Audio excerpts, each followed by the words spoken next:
ప్రపంచాన్ని మా నాన్న నాకు పరిచయం చేశాడు. ఇంత అందమైన ప్రపంచం నాది. నా ప్రపంచమే నన్ను నిర్దాక్షిణ్యంగా సమాజంలో దోషిగా నిలబెట్టింది. మెరుపు కలలు మెరుపు కలలు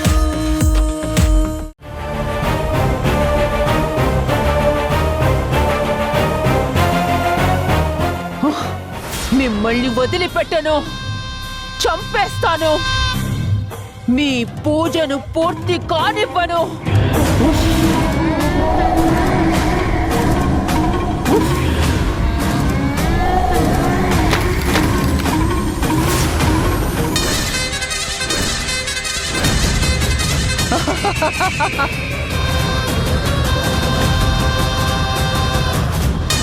ఇప్పుడు కానీ ఆయిల్ మీద కాలు వేసిందంటే పడిన కష్టం మొత్తం పాడైపోతుంది.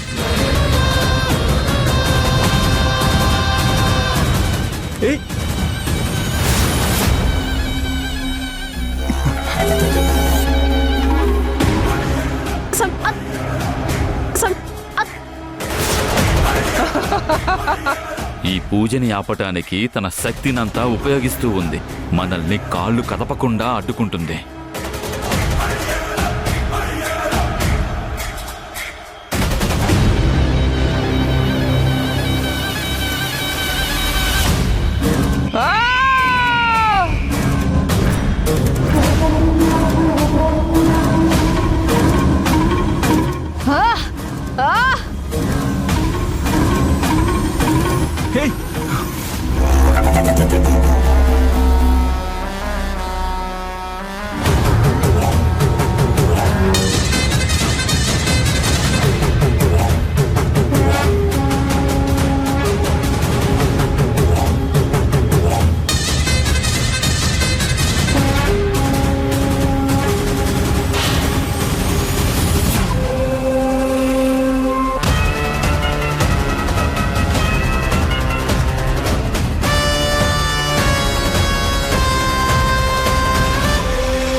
అమ్మవారి దయతో ఈ కార్యక్రమం ముగిసింది.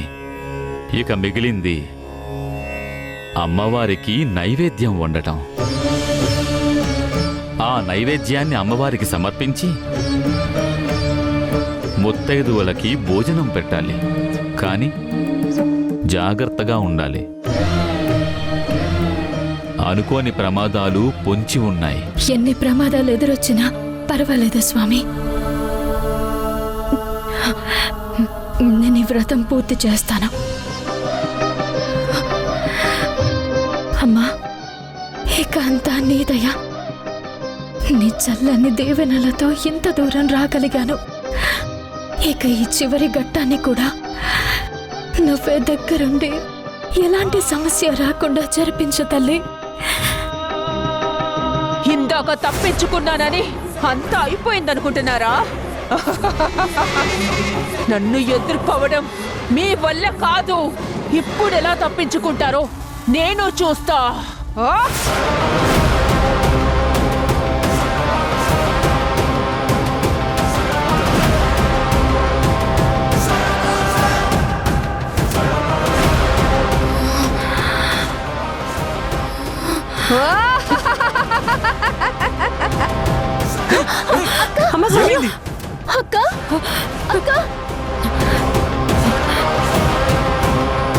వంట చేసేటప్పుడు జాగ్రత్తగా ఉండాలి కదా.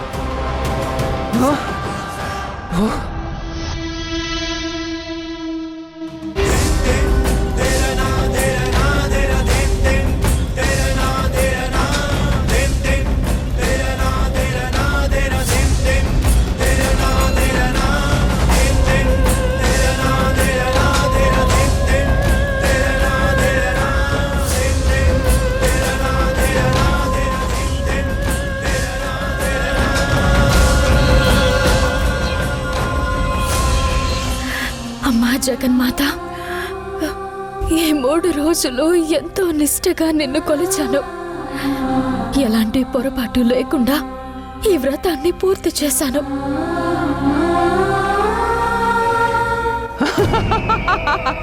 రండి రండి, మీ రాక కోసమే ఎదురు చూస్తున్నాను. మీరు త్వరగా వస్తే నా పని త్వరగా అయిపోతుంది. ఆ?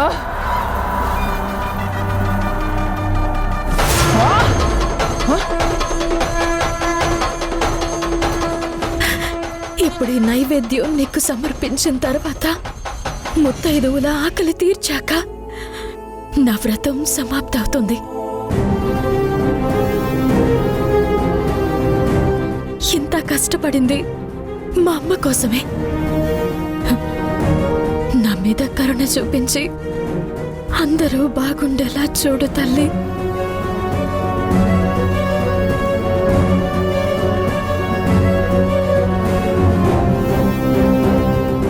వచ్చావా? ఇప్పుడు నేను మీ ద్వారా లోపలికి వెళ్ళి ఆ పూజ ఎలా ఆపుతానో చూడు. నన్ను ఎవ్వరూ ఆపలేరు.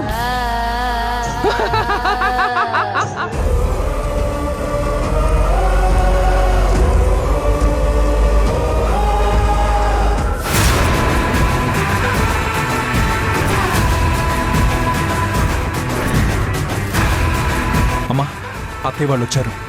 సిద్ధాంత్ గారు ఏం చెప్పారో మర్చిపోయారా? సంకల్ప దీక్ష సంయుక్త చేస్తుంది కాబట్టి తన రక్త సంబంధీకులు ఎవరైనా గుడిలోకి వస్తే వాళ్ళ ద్వారా గుడి ప్రాంగణంలోకి రాగలదు.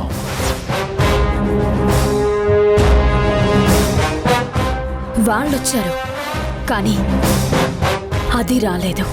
సిద్ధాంత్ గారు చెప్పారు కదా వస్తుందని. రాదు, రాలేదు. మంత్రించిన పుష్పాన్ని ఇస్తాను. అది తన దగ్గర ఉన్నంత వరకు ఏ దుష్ట శక్తి తన దరికి చేరదు. దీన్ని మీ అమ్మ దగ్గర ఉండేటట్టు చూడమ్మా.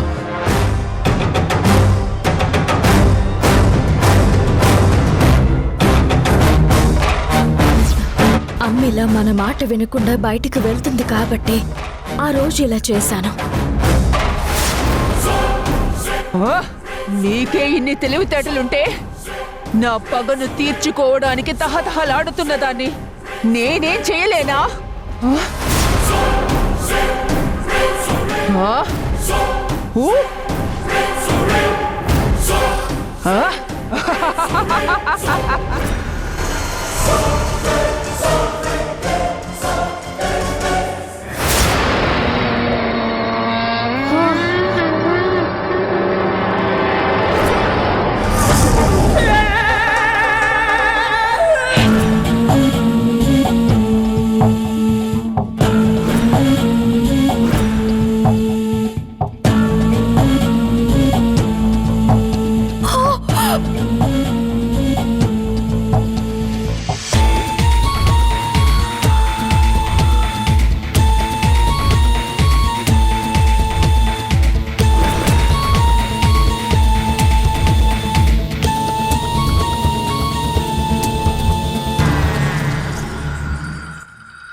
ప్రళయం ముంచుకొస్తోంది.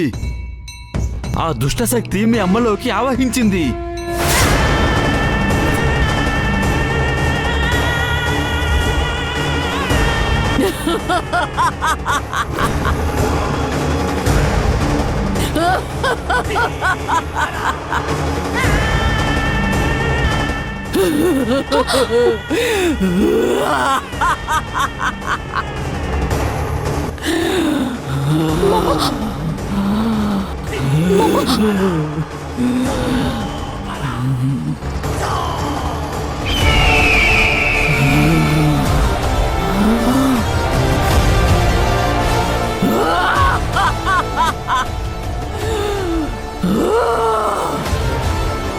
పూజలు వ్రతాలు చేసి నా నుంచి తప్పించుకోవాలి, నన్ను తరిమేయాలని చూస్తారా?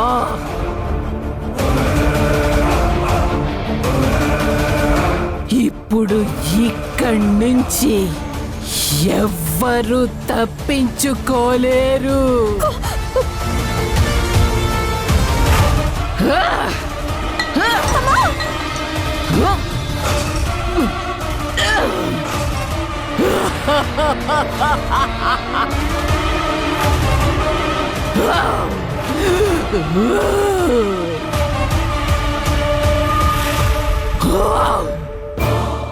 అమ్మా ఆది పరాశక్తి, అభం శుభం తెలియని ఆడపిల్ల మీ కటాక్షం కోసం కటిక ఉపవాసం ఉంటూ ఇంతటి కఠినమైన దీక్ష చేస్తూ చివరి ఘట్టానికి చేరుకుందమ్మా.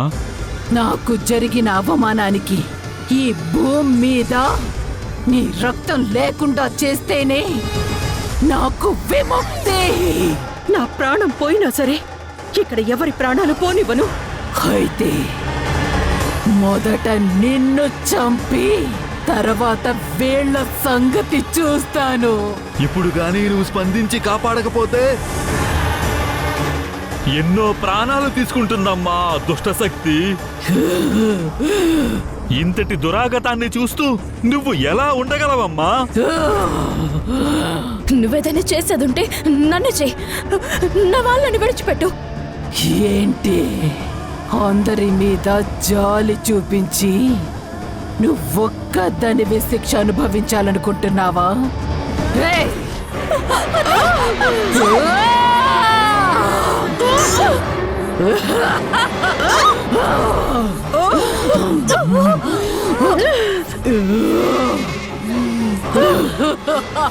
ఎంత జరుగుతున్నా నువ్వు కటాక్షించడం లేదంటే ఇంకా మాకు దిక్కెవరమ్మా? ఆ దుష్టశక్తి నుంచి మమ్మల్ని కాపాడు తల్లి.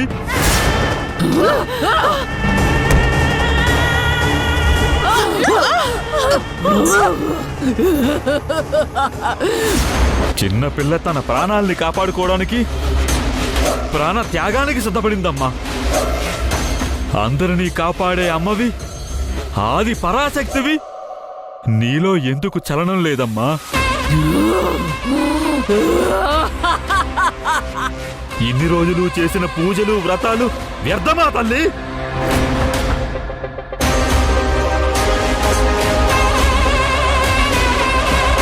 సమయానికి నువ్వు ముందుకు రానప్పుడు అమ్మవి ఎలా అవుతావు తల్లి?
మమ్మా ఏమైంది? అమ్మా మమ్మా అమ్మా అమ్మా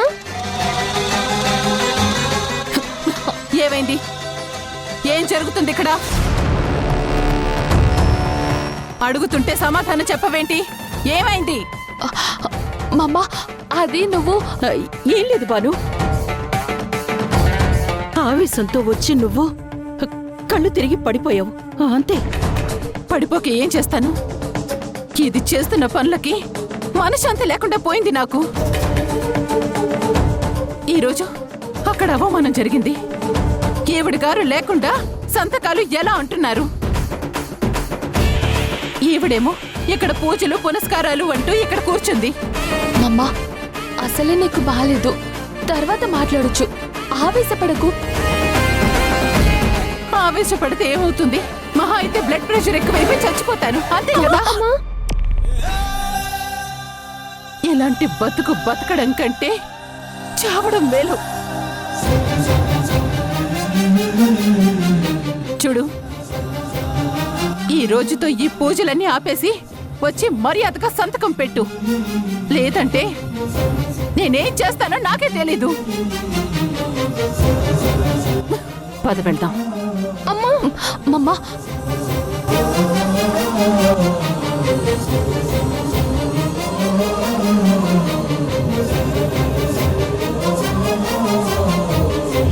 ఇంత కష్టపడి ఇంత గొప్పగా వ్రతం చేస్తే చివరి నిమిషంలో ఇలా అయ్యిందేంటమ్మా? అత్తయ్య, జరిగిందే తలుచుకుంటూ బాధపడడం ఎందుకు? అరగంటలో మళ్ళీ మనం రెడీ చేయగలం కదా. చూశారు కదా ఏం జరిగిందో. దయచేసి అర్థం చేసుకోండి. అరగంటలో మళ్ళీ మొత్తం సిద్ధం చేస్తాను. ప్లీజ్ మీరు కొంచెం ఓపికతో ఉండండి. పదండి అత్తయ్య. ఒక్క నిమిషం ఆగు సంయుక్త. ఏంటండి? మమ్మల్ని క్షమించి విమలమ్మ. మీ ఇంట్లో పూజ అనగానే అందరం చాలా సంతోషించి భోజనాలు చేసి వాయినాలు తీసుకోవడానికి ఒప్పుకున్నాం. కానీ ఈ 3 రోజులుగా జరుగుతున్నవి చూశాక మాకు చాలా అనుమానాలున్నాయి. ఈ రోజు భానుమతి గారు చేసిన పనులు చూశాక మాకు చాలా భయంగా ఉంది. ఇదంతా ఏదో దుష్టశక్తి పనిలా ఉంది. నిన్ను చూస్తుంటే చాలా బాధగా ఉంది సంయుక్త. మనసులో భయాన్ని పెట్టుకొని వాయినం అందుకోలేము. పదండి వెళ్దాం. పదండి.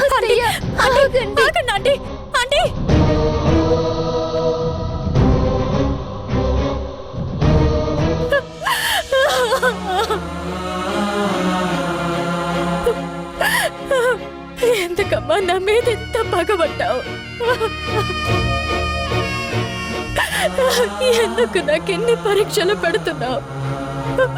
నేనేం పాపం చేశాను? అలా జరగకూడదని నిన్ను నమ్ముకునే గత 3 రోజులుగా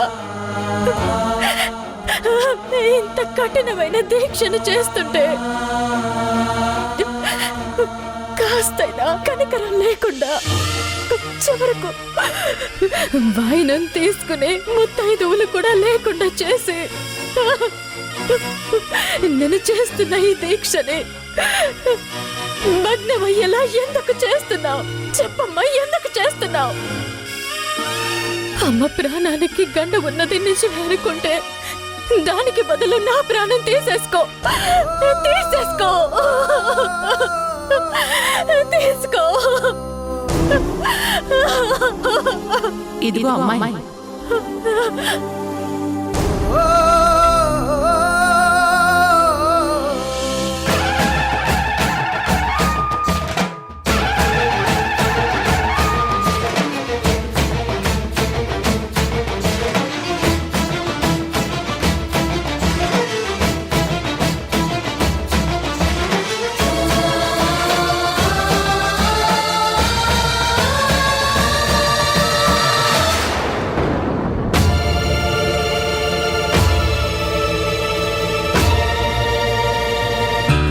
ఇక్కడేదో సంకల్ప దీక్ష జరిగి ముత్తైదువులకి భోజనాలు పెట్టి వాయినాలు ఇస్తున్నారని తెలిసి వచ్చాను. ఎక్కడమ్మా? నన్ను క్షమించండమ్మా, మీరన్నది నిజమే. కానీ వండిన పదార్థాలన్నీ ఇలా దుమ్ము ధూళితో నిండిపోయాయి. వచ్చిన ముత్తైదువులు కూడా వెళ్ళిపోయారు. కాస్త ఆగండి, మీకోసం మళ్ళీ నేను వంట చేస్తాను. వండిన పదార్థాలుండగా మళ్ళీ చేయడం ఎందుకమ్మా? అన్నీ నేలపాలయ్యాయి కదా, చూసి కూడా అలా అంటావేంటమ్మా? అవి మట్టిలో కలిస్తే ఏమమ్మా? మాకు నైవేద్యంగా పెట్టావు కదా, అది అమ్మవారికి నైవేద్యంగా పెట్టావు కదమ్మా, అది వడ్డించు, ఆరగిస్తాను. ఇంకా ఏం ఆలోచిస్తున్నావమ్మా? వెళ్ళి వెళ్ళి నైవేద్యం తీసుకురా.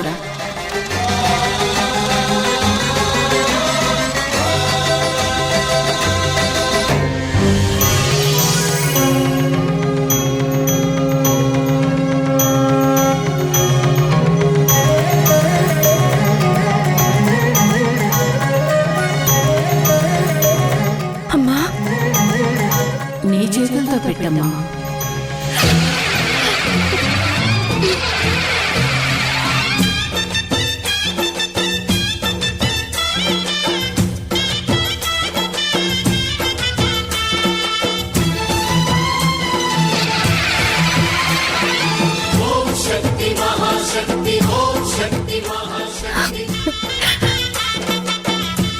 ఇస్తేనమ్మా వాయినం. మనోవాంఛా ఫల సిద్ధిరస్తు. నీ వ్రతం ఇంతటితో పూర్తయినట్టే కదా. అమ్మా భవానీ మాకు చిన్న పని చూసుకుని బయలుదేరుతాం.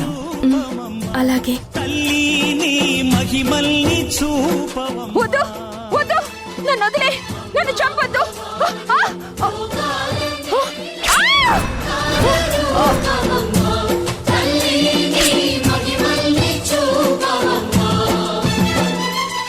భాను,